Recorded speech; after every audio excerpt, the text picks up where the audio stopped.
All right, Rob says, you ready to start, Destiny? Let's go. Destiny says, okay, I'll start.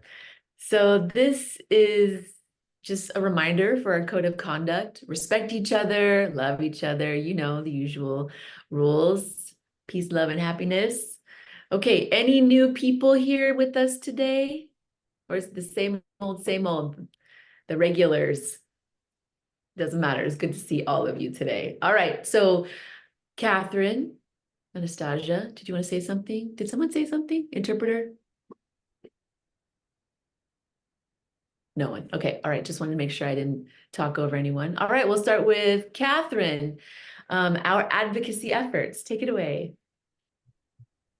Okay, great. So I wanted to talk today about advocacy. And basically, our working group has like 3 buckets, right, where we can add our activities. So we're working on visibility. I think we're doing a great job there. You know, like having the meetups live streamed on LinkedIn, you speaking at KubeCrash. So I think that's very successful, and we'll want to continue that. And also, of course, like the CNCF always like resharing our posts, and that's super important. So I think we're very successful there. Let's keep that going. The other bucket is networking, right? Like, I think that is also true. Like you're connecting, there is the signing happy hour, and there's a lot of conversation on Slack, people helping each other. So really that supportive network, I feel like it's very successful. The other bucket is advocacy. And we've started, but that's a little bit of our weak point. And it would be great to restart that a little bit, because it has always been kind of part of the group, but it's kind of like gotten a little bit in the background. And basically, our approach to advocacy has been, and I really love that, it's advocating through education and empathy, right? So it's really important to the storytelling part versus demanding, I need this, right? And then we've been doing a lot of that because it's really important for hearing people to understand, how does it feel to be deaf or hard of hearing in situation X? And that's why I understand. Like, and so basically, like the why is as important as the how, right? Because like the how, it may be just like a demand, I need this, but understanding why is really important because that creates empathy. And the storytelling, the reason I say that's so important is because if people never met someone who's deaf, they have no idea what it is. We're very busy. We don't take the time to think about many things very deeply. So the story, like with movies, you are able to put yourself in someone's shoes, right? And if you do that, then you're like, oh, wow, true. And like that's what creates empathy. That's why like the storytelling, the explaining why is so important. So people can understand and put themselves in your shoes. And storytelling has like and with storytelling, I mean, just sharing your experience, but vividly, right? Like kind of like with feelings, and this is how it feels and so on. Okay, so what does advocacy mean for our group? So I think there are like 3 steps, because it may be like some people may have like some abstract kind of idea of what it is. Of course, it's like advocating for your rights, but what would it look like for us here? So I think the first step is always identifying a focus area, right? And so we did the first time with the conference best practices, because everyone wants to go to conferences and we want them to be accessible, right? But a good way of thinking about it is like, so what do you wish your like people, your employer, your teammates knew prior to working with you, for example, right? Like, what about maybe areas of virtual meetings or job interviews, or maybe like even open source meetings, which are different than conferences because of resources and so on. So what are areas that we would like to improve?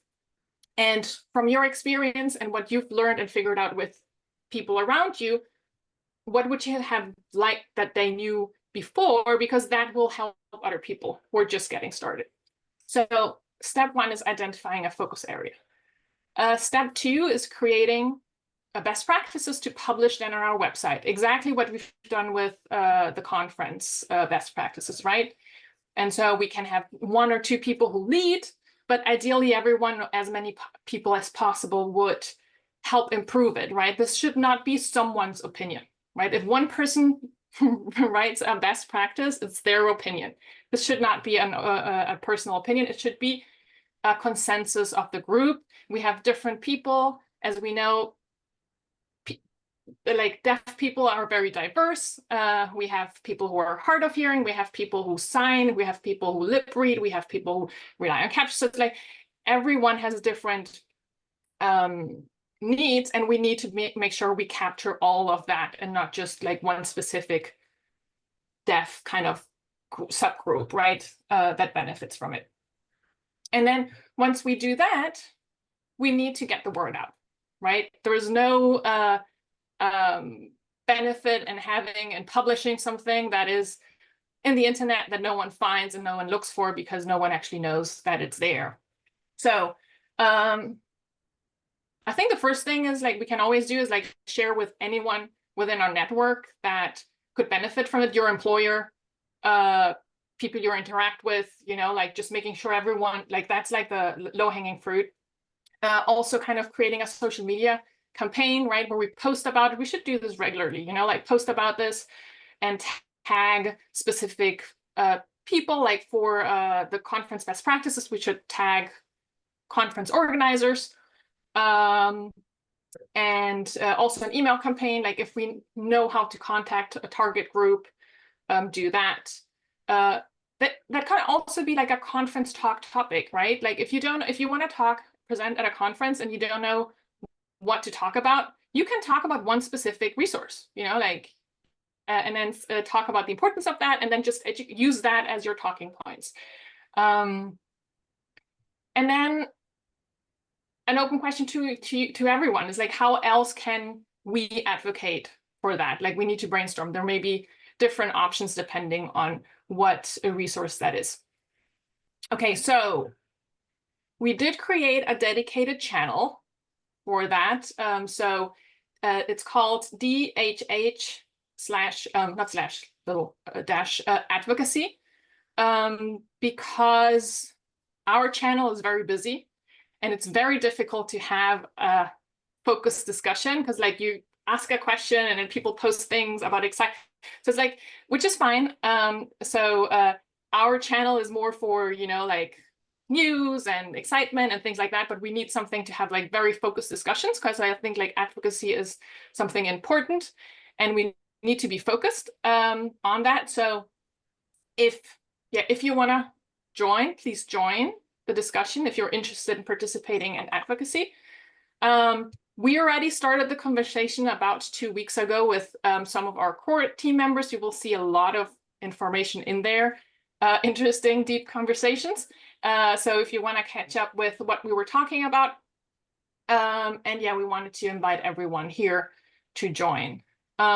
We're also experimenting with a better way for async discussions, right? So we are all in different time zones, and not always are interpreters available and so on. We should be able to have discussions async, like good discussions. And so there is a link in the agenda. So check that out. It's an experiment.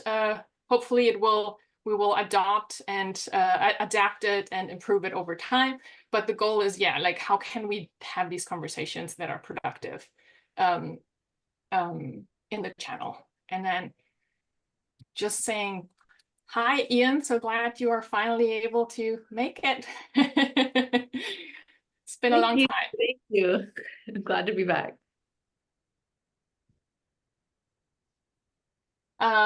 Okay, and so first of all, how does it all sound regarding advocacy and having a refocus on that?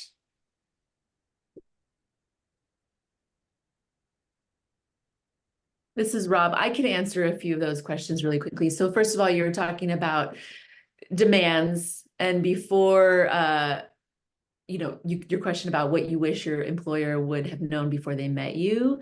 There is another group, a deaf professionals Slack group, and there is a lot of information there that could be shared. As for needs and wants versus requirements in terms of communication, Ian could probably share something like that. It's really in depth, and it talks about what deaf and hard of hearing members need, what they need during an interview, during meetings, whether they're virtual, in person, conferences. There's just a really brief document. I can find that and send it to you. There is a few different deaf individuals, Jameer, who else? I'm trying to think.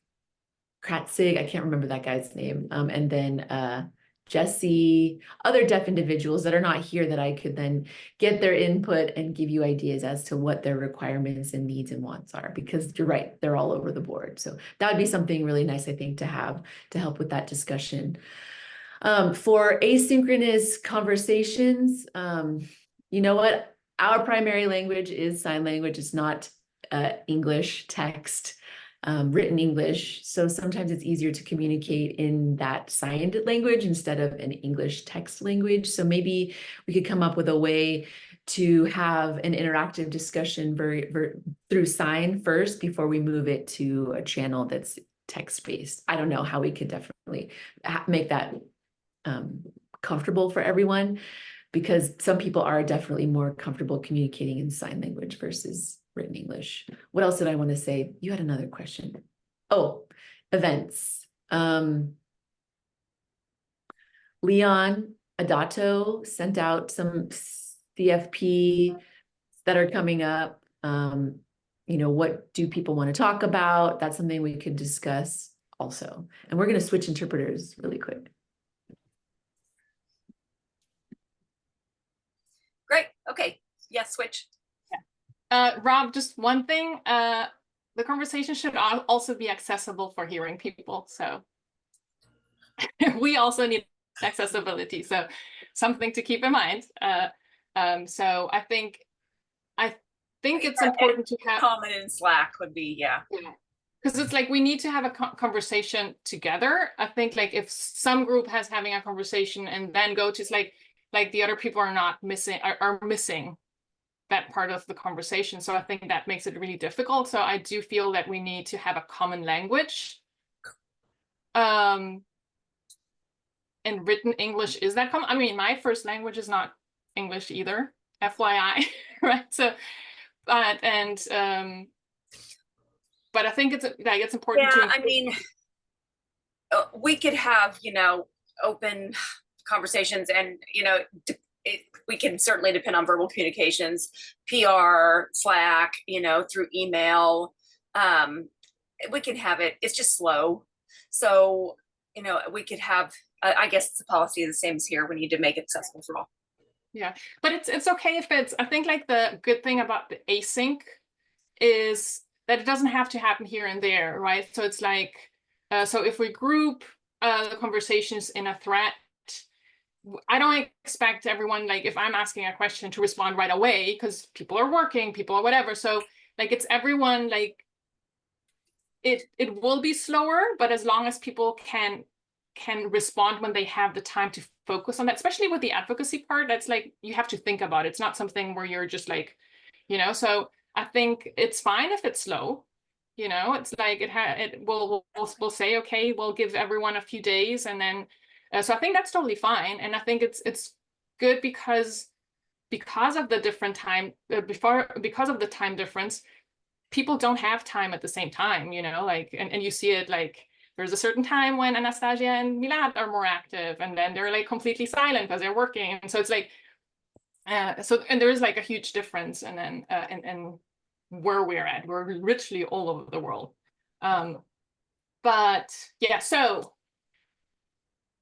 the first thing that we can do, because we do have the best practices for the events already. And so I had posted something on Slack, but I was like, I think just before the weekend. So I'm not sure who saw that. So we started creating a sheet with event organizers, like our target list.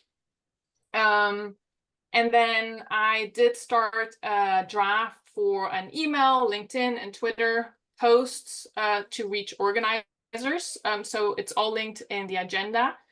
So please, have a look. And so basically how everyone can help, right, is like, first of all, like expand the list, like who did we miss? Again, we're not targeting specific conferences, we're targeting organizers, right? Because some organizer does several conferences. So it's like whoever does like, and some will, like have 10 different like the Linux Foundation is one, right? We don't need to put like each conference, like with the Linux Foundation, we're already targeting the same people who are doing all the conferences.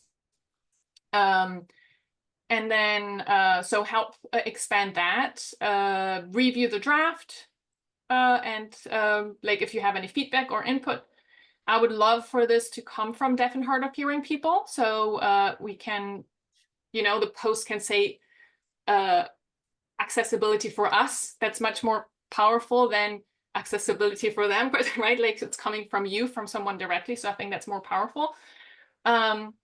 And then, so we don't need everyone to do that, but we do need everyone to help promote on social media, right? Like if someone posts, like reshare, like there we need everyone. Not everyone needs to read to write the initial post. So 2 people have volunteered, so Sandeep and Anastasia. So yeah, I hope, like at least for the actual like writing the email and the post, right? I hope everyone volunteers to share. So if anyone else wants to help as well, please let us know on Slack. You don't have to raise your hand right now, but please don't forget because it's important. And yeah, let's just push that out. It's really good content. We have, if you missed it, Charla created a great events checklist, making it really easy. So I think it's super valuable. So let's make sure that we get that out there and that as many conference organizers at least see it. Doesn't mean they will apply it, but they should know it's there. That's all I had for advocacy and the best practices. Any follow-up questions or comments?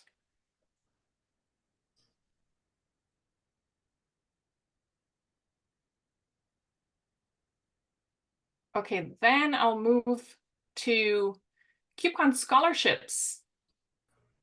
So KubeCon is coming up. As you know, there are scholarships for diversity. The link is there. So please apply. The most important question is why you would like to attend, right? Don't wing that. Don't, right? Like think about that, because it's like, that is the thing that they will base their decision on that question. Everything else are just details. So take your time, ask for feedback within this group. I'm also happy to review and help polish. Yeah, just don't send something along. This is important, right? Because it's like, again, that's what will determine whether they will accept you or not. So, and then please list CNCF projects. That's more for maintainers. You just add CNCF Deaf and Hard of Hearing Working Group. You ask, that's like, it's not technically a project, but it is an initiative. So any questions regarding scholarship? I hope everyone is on board.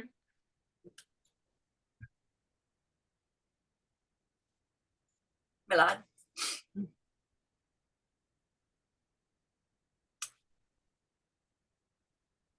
So I saw that, and I definitely wanted to add something else there.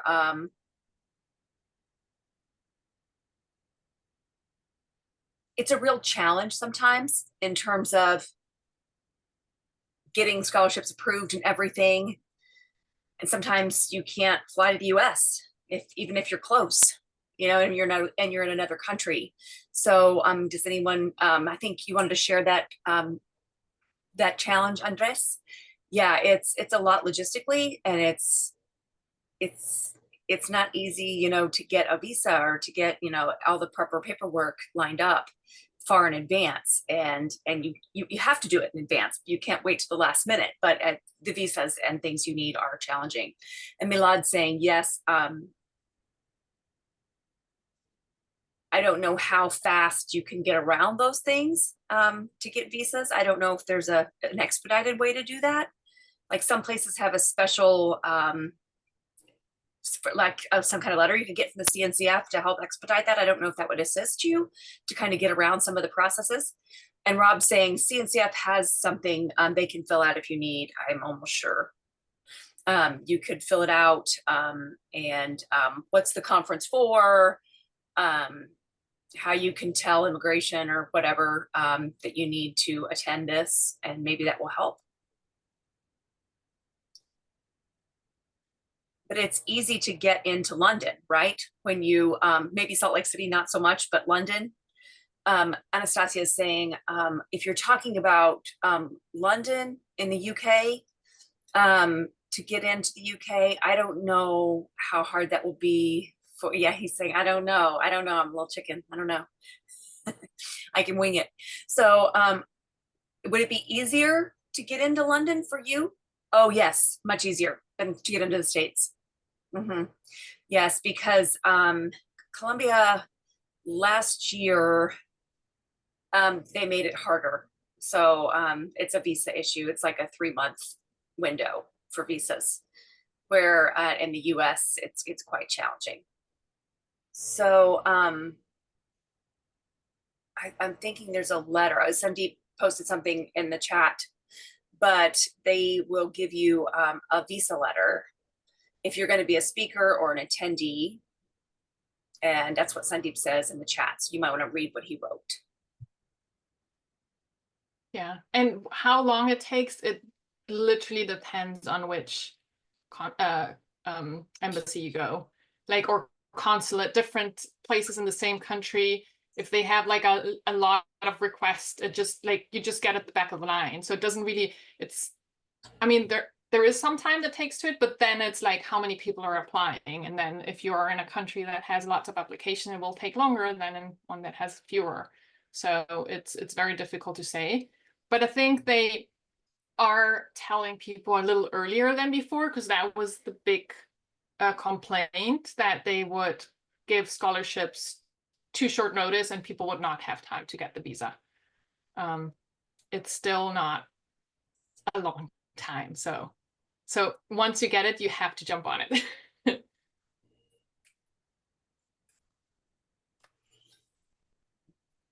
Anastasia said, I wanted to add that it's not only a problem for just a few countries, but it's a lot of them. And there's a lot of, you know, trying to get in various embassy requests, etc. So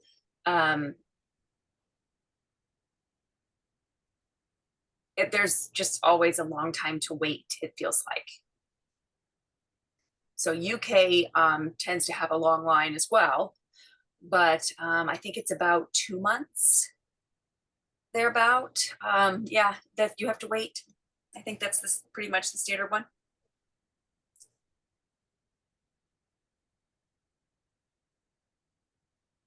Yeah, and a reminder also, so there is a sponsorship, the scholarship by Rob. There's a scholarship, and then there's also the what's it called, speaker funding. So for people who are getting a talk accepted, you can also submit that. And so I think this time they're going to announce the schedule before the deadline is before the deadline for the scholarships is over. So I think everyone who gets a talk accepted should go directly to the speaker funding, and then everyone who did not get a talk accepted should try to do the scholarship.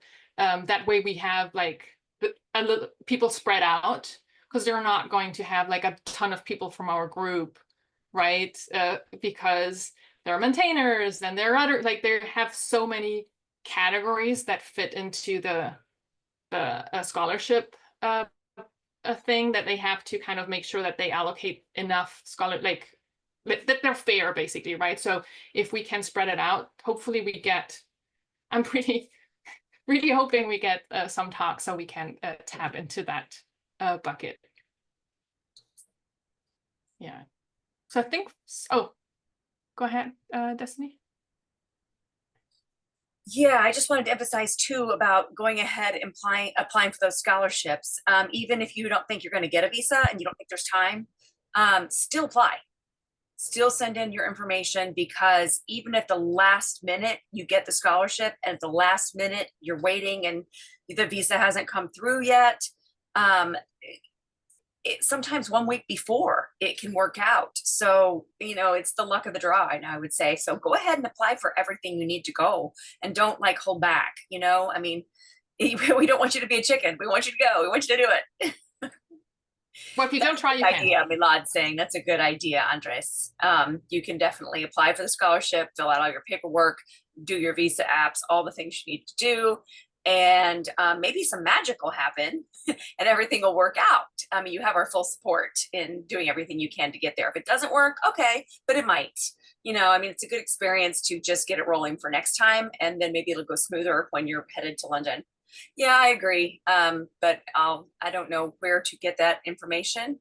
It will post it on Slack.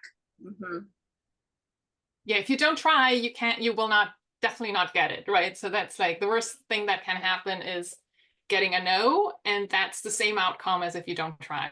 So, hey Jay, congrats on your talk. Hope it went well. Hi everyone. Yeah, it went great. Yeah, thanks. Wonderful. Yeah, hi everyone. I think you said it was not. Yeah, the talk went great, and good discussion. We really felt like it went well. We were able to take turns. We got a lot of good questions and feedback. So a few people came up. And it wasn't the greatest turnout. It was better than nothing, but we had a lot of good feedback, and we talked with a lot of people after the conference, and we got feedback on how we could make it more accessible for the deaf and hard of hearing folks that attend the conference. We got to give that feedback.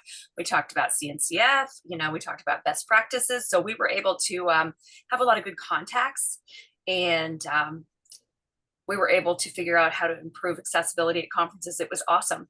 We're going to go ahead and switch interpreters. Well, that's great, because it's like, that's how, I mean, one talk will not do all the difference, but like it's one talk here, one talk there, one talk there, like that's how the information spreads. And again, it's like meeting people, telling them like how it makes you feel if you don't have it, like that whole thing, that's so powerful, right? And it will not change anything tomorrow, but over time it will. So I'm so glad you were there and on the stage and met people. So that's really great. Yeah, it was a really cool experience. I enjoyed it. It was fun. It was actually my first talk that I've ever done. I was nervous, but I feel like it went smooth despite it. It was about an hour talk with 15 minutes of questions at the end. It's good. Disney says First and many.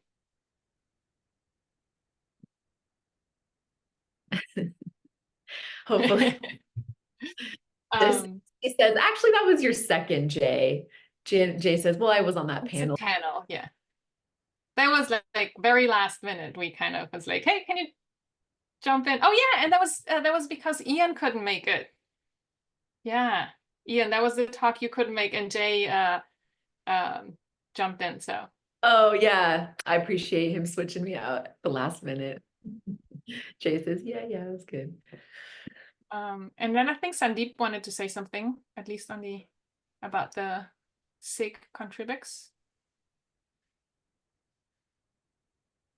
This is Destiny. So spotlight on the SIG and contraband team.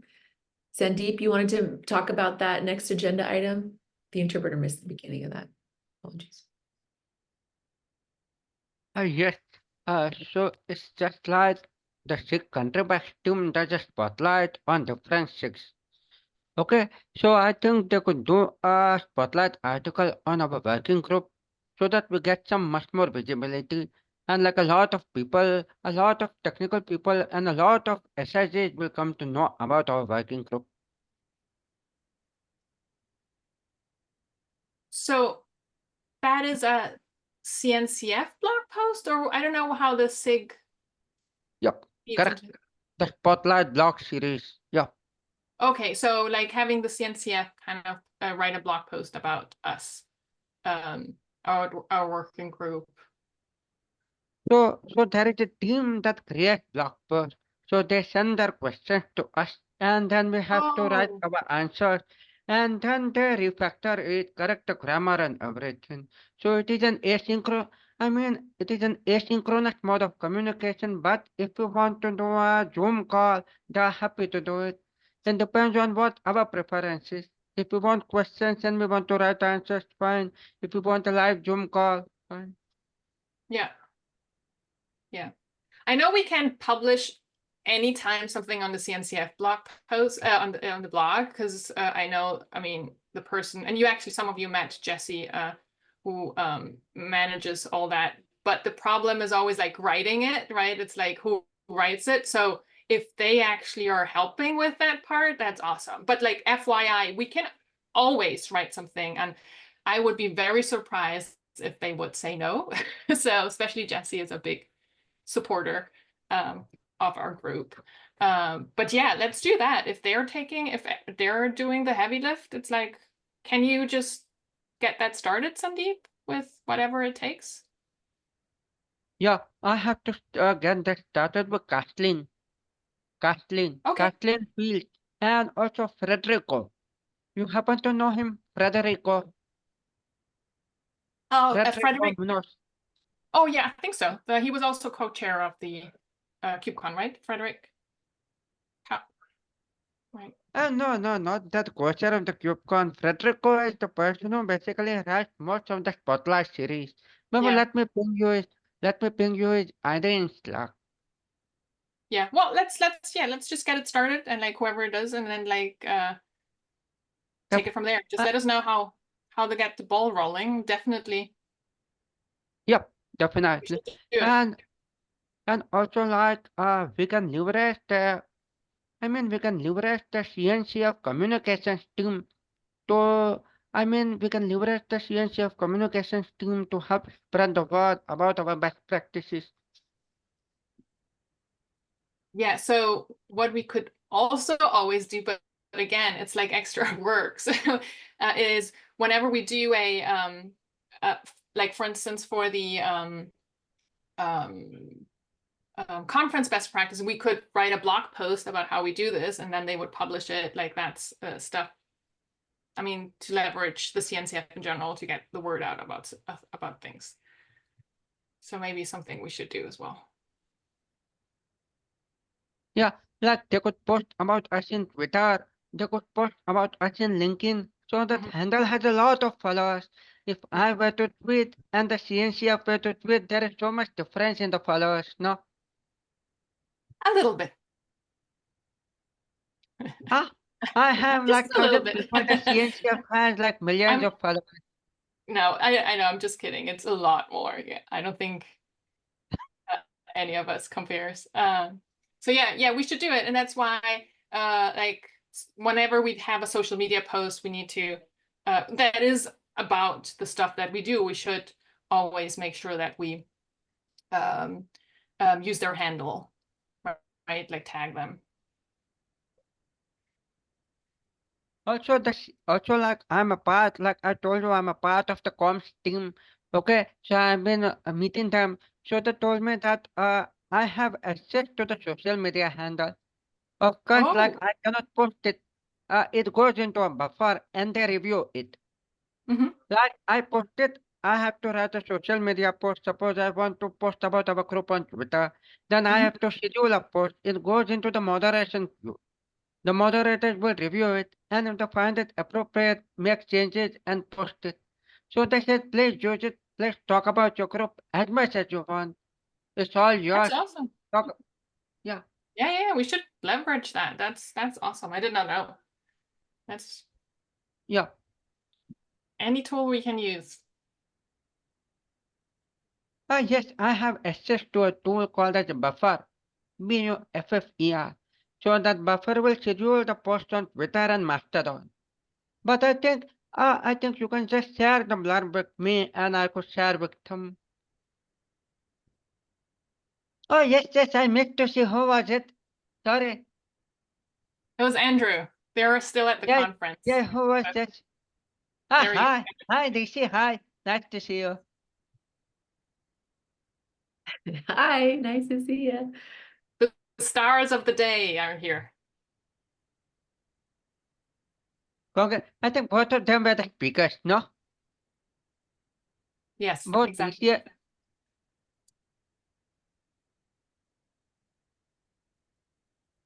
Correct.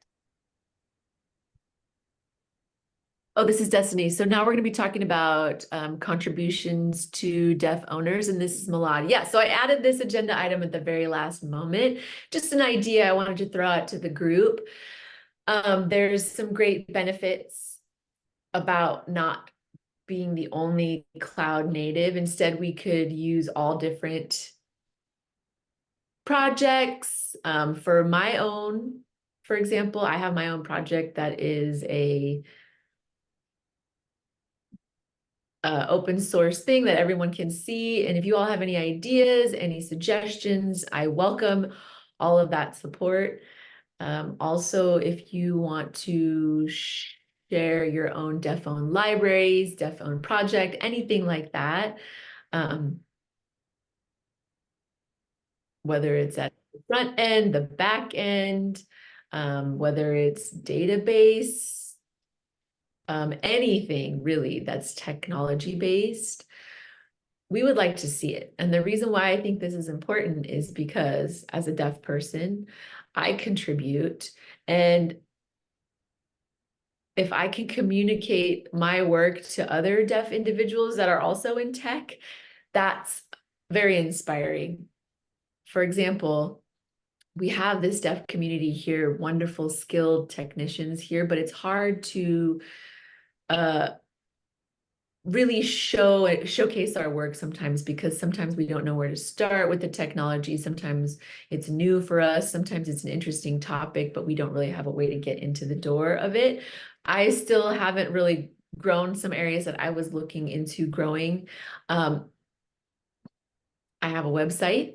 So if any of you have websites, resources that you need contribution or support with, I'm happy to give suggestions, some topics, and then I feel like we can help our community grow with our technical skills by sharing different projects that we're working on. That was just an idea I wanted to throw out there. Where did Anastasia go? Did she leave? Jay says, yeah, she left.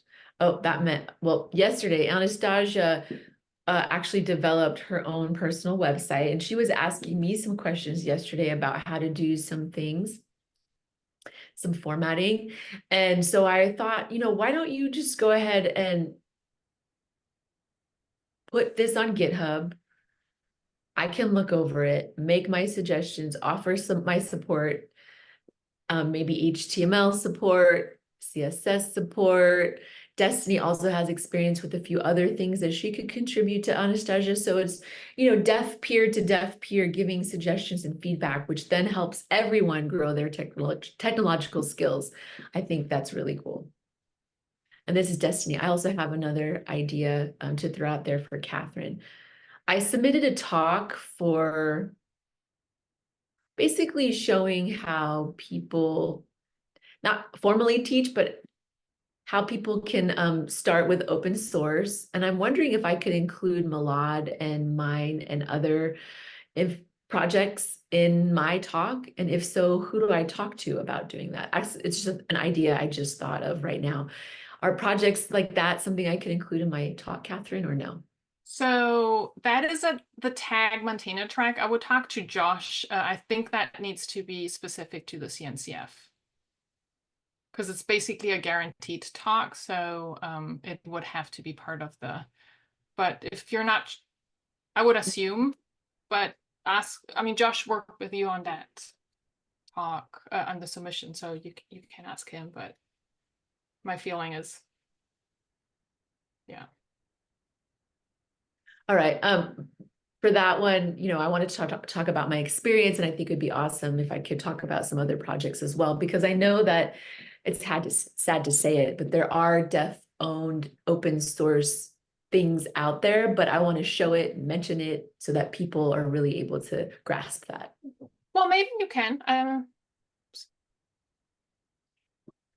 Well, maybe you can, like if it's open source. I Oops, I didn't mean to cut you off. Sorry, Catherine. So Malad saying, my sense of this is that with open source, sometimes we don't know where to go, how to contribute to different projects like that. And so does it mean like I need to contribute a big work effort? It doesn't always mean that way. I can start small.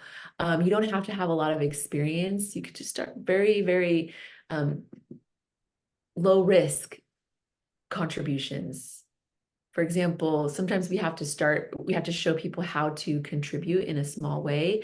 So we could show the website, show what it looks like, explain what the functionality is, how they can contribute, how they can make suggestions, different issues that come up, maybe things that are open or closed, things that need to be merged. And so I think we can make a video for our deaf peers to watch and maybe have an idea of how to best support and contribute. Oh, bye, Jay. Thank you. Good to see you. Jay says, bye, everyone.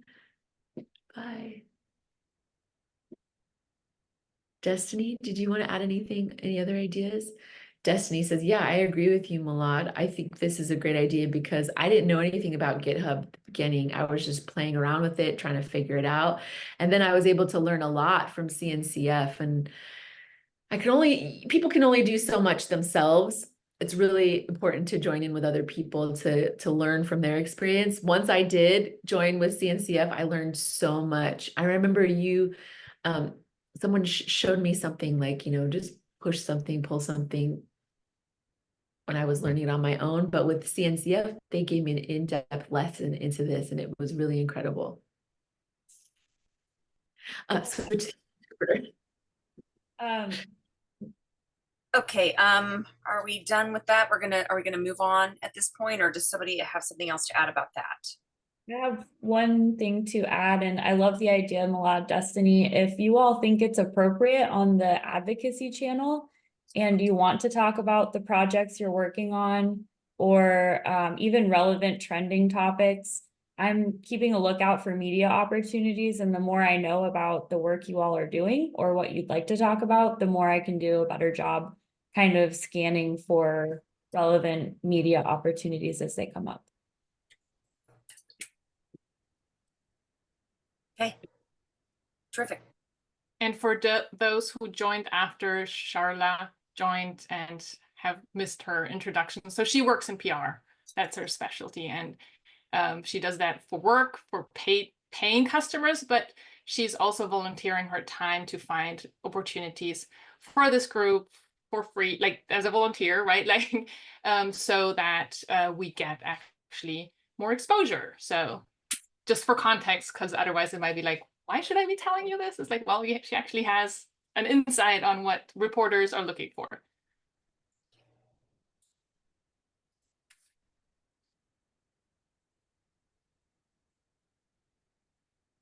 Sarla, that's a very wonderful joke.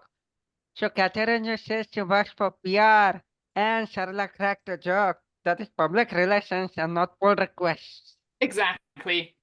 Always the confusion. It's a public relations. It's a bit confusing in our space. For anyone who's looking to get started with Git pull requests and don't know how to do, so like the Kubernetes contributor submit has a very good getting started document that you can follow. It's like a step-by-step document on how you can start getting contributed to open source. But I do agree. I mean, it's very tricky. Like given there's such a vast ecosystem, you really don't know where to start. It's very challenging.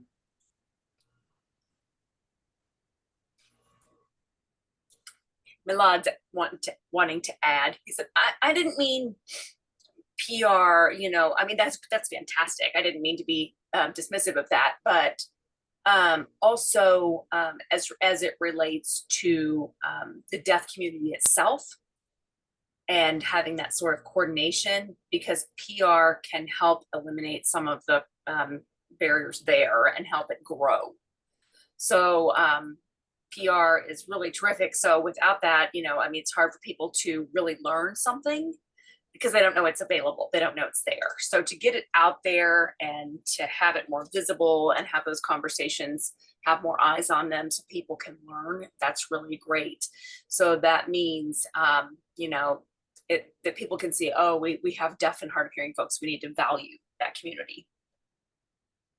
Destiny says, right. Anybody other questions or comments or no? Okay, Catherine, you wanted to speak about best practices for social media? Yes, exactly. So so I just wanted to make sure, because again, like social media is an opportunity to get the word out, right? Be it our best practices or whatever. And so one thing, it's important that the message is there as well, right? Because a lot of people, so it was particularly after, Andrew created that great video, right?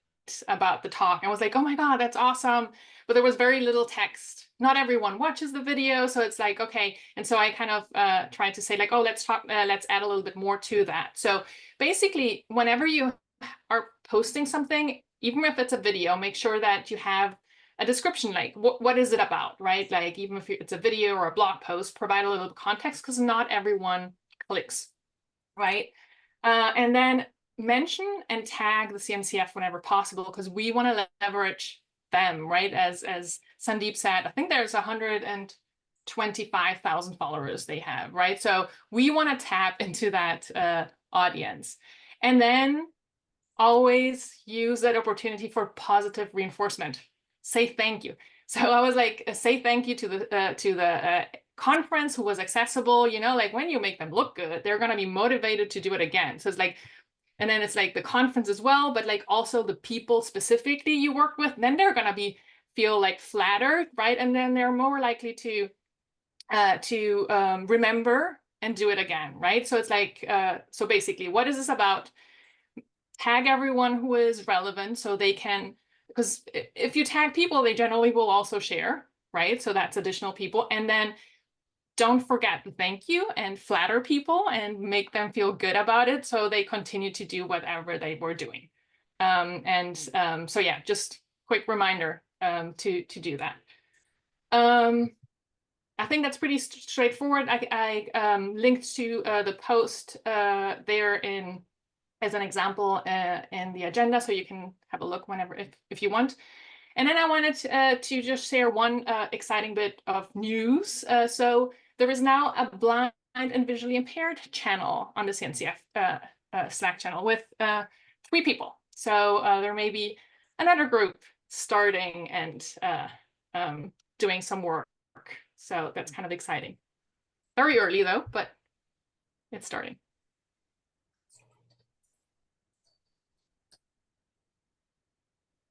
Great. Other comments, feedback? I would just like to let you know too that the interpreters have a hard stop. So any comments or feedback we want to make, we need to do it before the top of the hour, because at 12 Eastern we have to stop. I think Jen was trying to say something. What did you say, Sandeep? Could you repeat? I mean Gino was trying to say something, I think.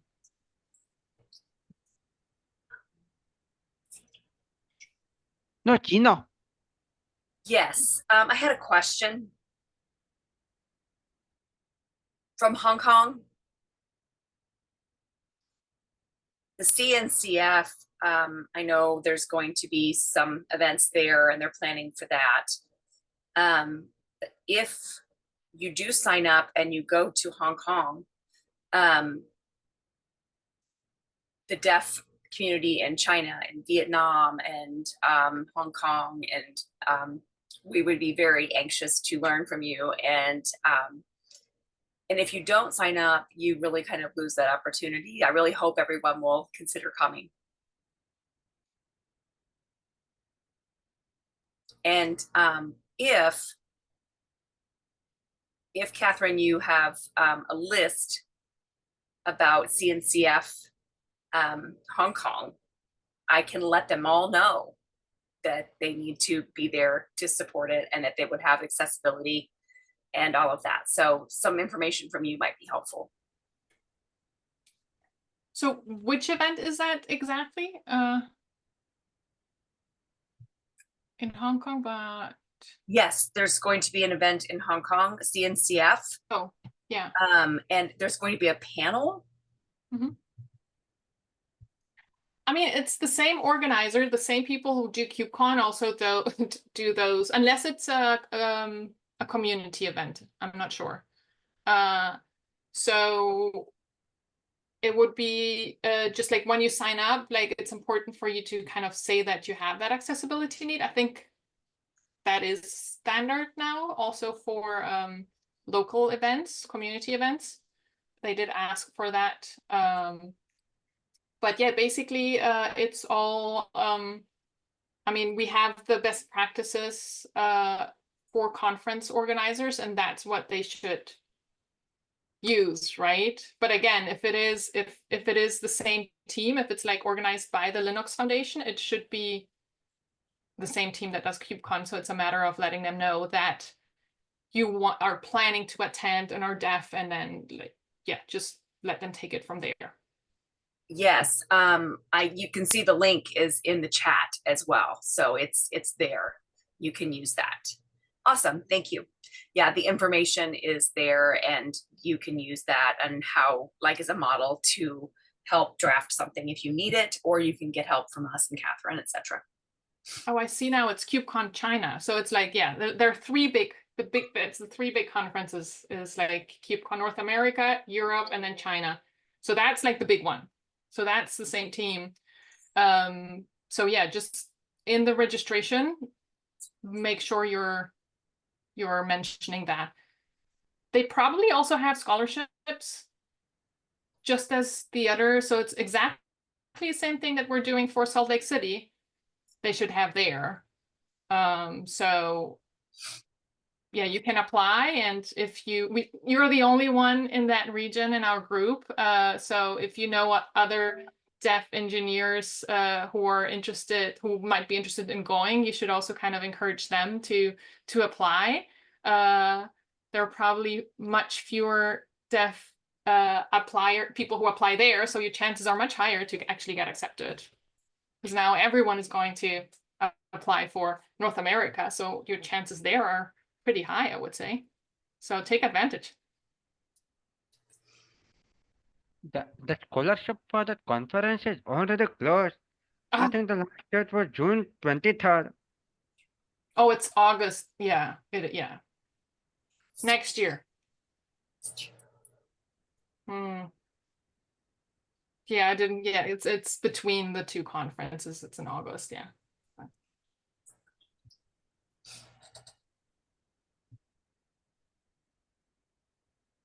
But definitely apply next time and bring a friend.